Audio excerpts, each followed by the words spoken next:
Welcome to another presentation from Epica Worlds. Today, we'd love to talk to you about Peter's house. So before we start, let's cover some geography. Where is Peter's house located and what do we know about it? So if we look at the map of the Middle East, Jerusalem right here, zooming in, Tel Aviv. As you know, we're focusing on northern Israel, specifically northern Galilee. This is Sea of Galilee. And if you keep zooming in, this is the town of Capernaum.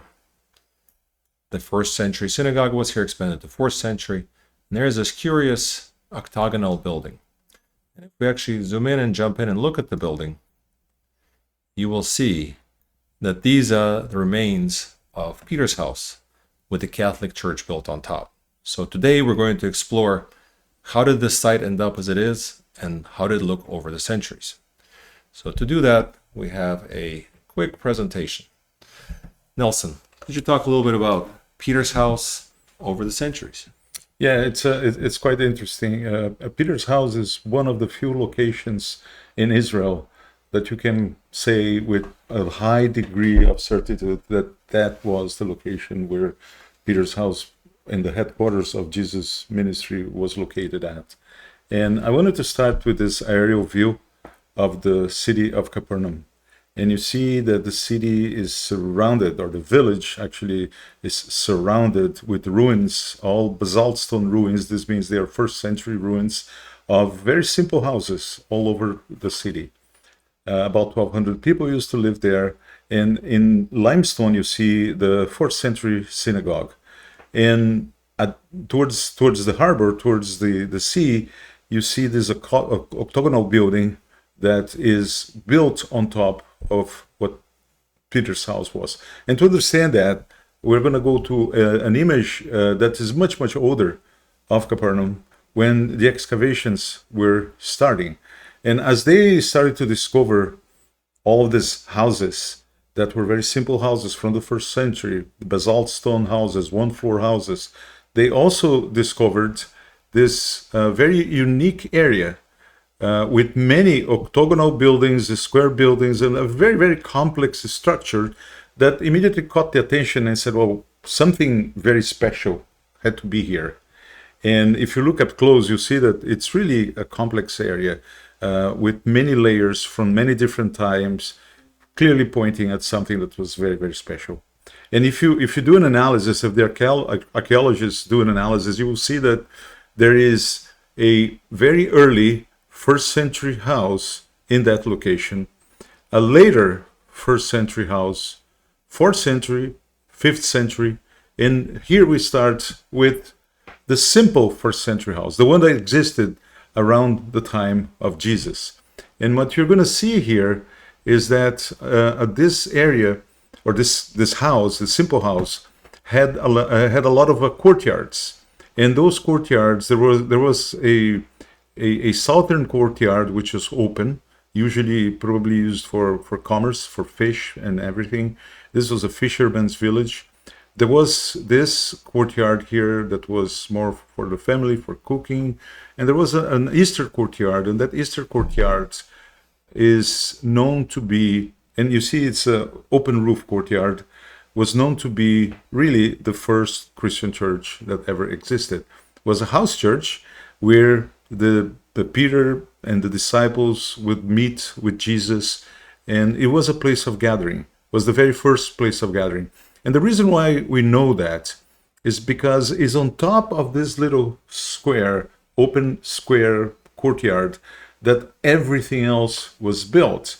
And they found in there also inscriptions that were in the walls that said, Jesus Lord. So it clearly showed that there was worship in this house. In the late 1st century, after Peter already had passed and everyone, that house, or that room actually, that open courtyard, was closed and was plastered.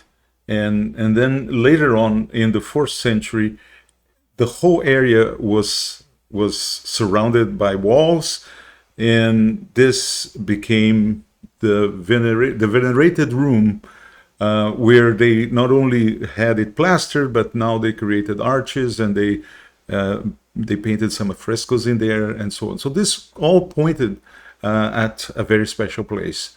And in those ruins, you find remains even of the plastered walls and everything else.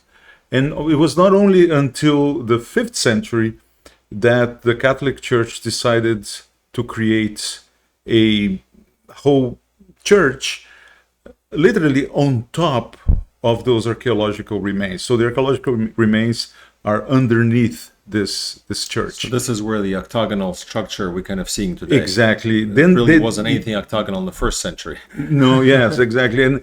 But the beauty of this place is that it shows that the history of this place as a place of veneration, as a place of worship, goes all the way back to the 1st century. Those many layers of ruins show how this place was known for all this time, and the inscriptions that they found and the mosaic that they found in this church, everything points to what this church was since the 1st century believed to be, the place where Jesus used to gather with his disciples in what we could say was the very first church.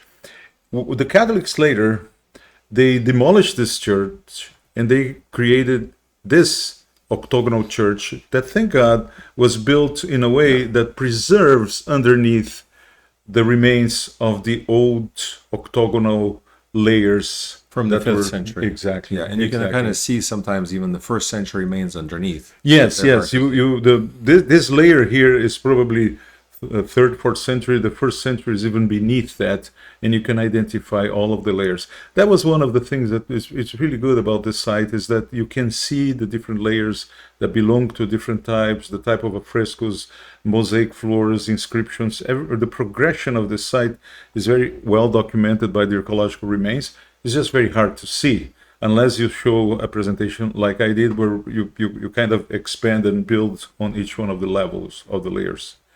So this is 1st century. This is how it was. We recreated this house based on an artistic conception of what this house would have been. You can see the open courtyard there, and as you know, what always amazes me since I first saw this village is how simple it was, how poor and humble these surroundings were, and how strategic it was because of how this was one of the major trading routes of those times. So based on archaeological information, and this concept art, we actually modeled the house, the Peter's house, and today you can actually visit it. And so actually what you see here is a rendering from Epica Bible that we're building. And now we're going to jump over to a demo really quick and show you what it looked like. So this is our recreation using Unreal 5.4 engine of what city of Capernaum would have looked like in the 1st century. So you see, this is where you had the harbor, and this would have been Peter's house at a look in the 1st century. Up further, you see the synagogue. But again, this will be a recreation of Peter's house. You'll be able to walk into the rooms, visit the courtyard, and learn more about Peter's house in Capernaum. So this has been our presentation about Capernaum and Peter's house. Thank you all for joining us, and look forward to sharing other updates with you. you're not going to go inside Peter's house? We can stroll inside Peter's house. We're still building, so some things aren't finished yet. Actually, you have to enter through the streets. But to get to venerated room, we need to walk around and use another door. But again, it kind of shows you the power of the engine where you can walk around. This is the room around which So the church was welcome built. to the first church in Christian history. And as you say, there were not even benches there. This was used for animals. And when there was a time of worship, they would put the animals out and they would gather and just sit there and have Jesus talk, and they would listen to it. Yeah. Thank you so much.